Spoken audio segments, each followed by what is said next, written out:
wonderful participants from around the world. I'm Kristen Schwartz, MC for Gold Learning.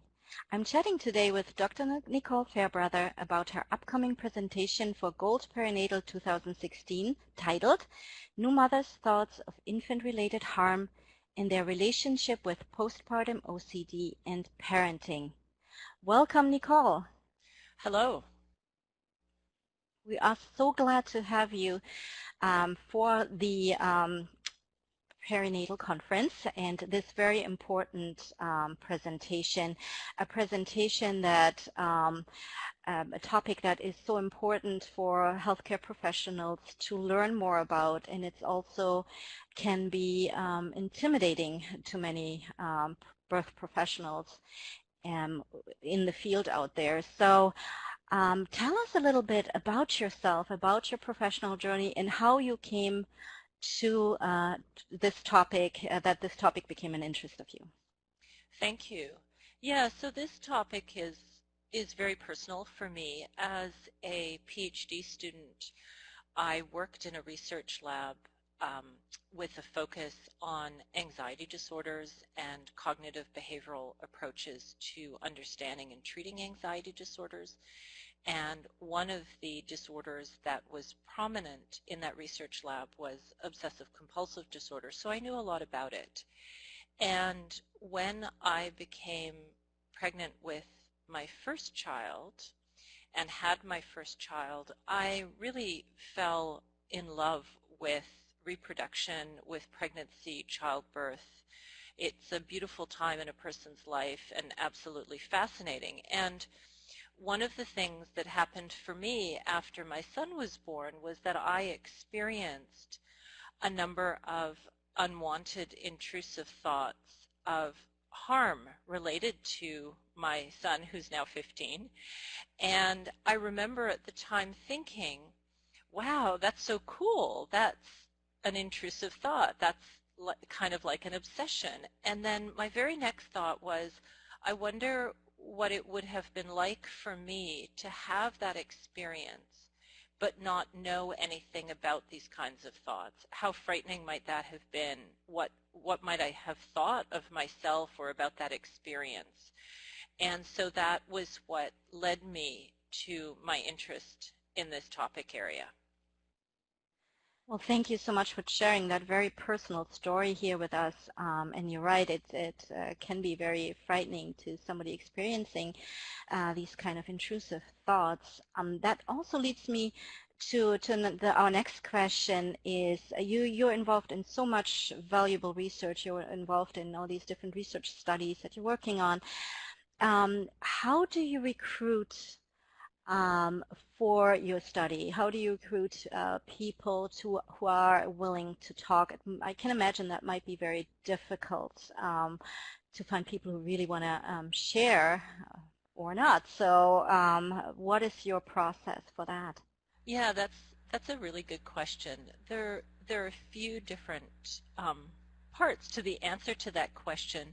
You know, the first part of the answer is that we have been very privileged to have really lovely working relationships with a number of hospitals in British Columbia, Canada, in particular BC Women's Hospital in Vancouver. And through BC Women's Hospital, we've had the opportunity to engage in what is referred to as direct approach recruitment. So research assistants working in my lab will approach women who are waiting for their prenatal appointments and ask them if they would be interested in learning a little bit about the research that we're doing.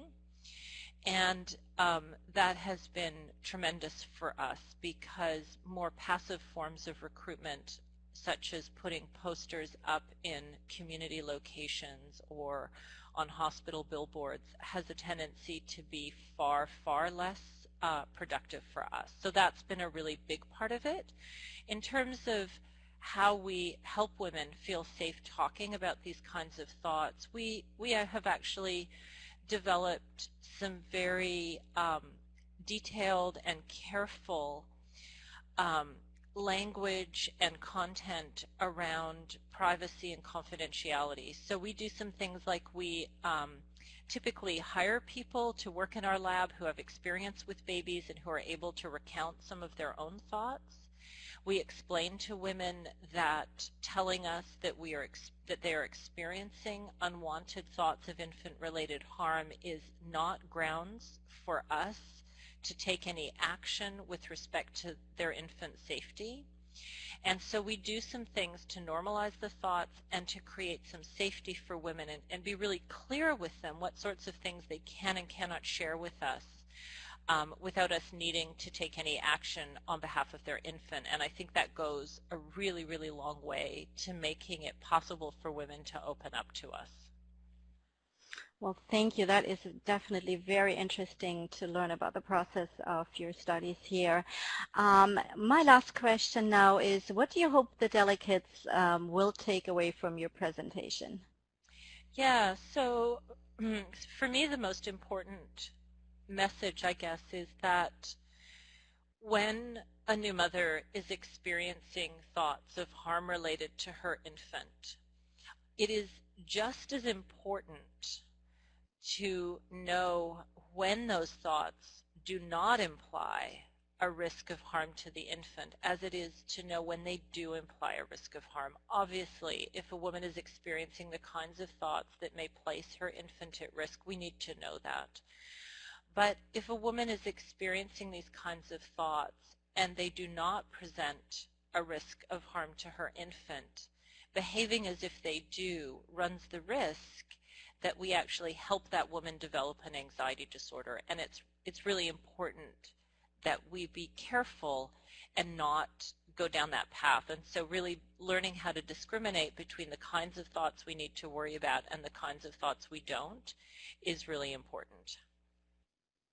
Well, thank you so much for chatting with me today. Dr. Nichole Fairbrother's presentation, New Mothers, Thoughts of Infant-Related Harm in Their Relationship with Postpartum OCD and Parenting, will be part of our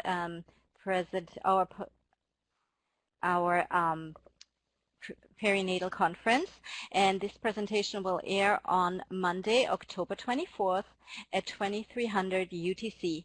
For more information on this presentation and when it's being held in your time zone, please visit www.goldperinatal.com. Bye for now.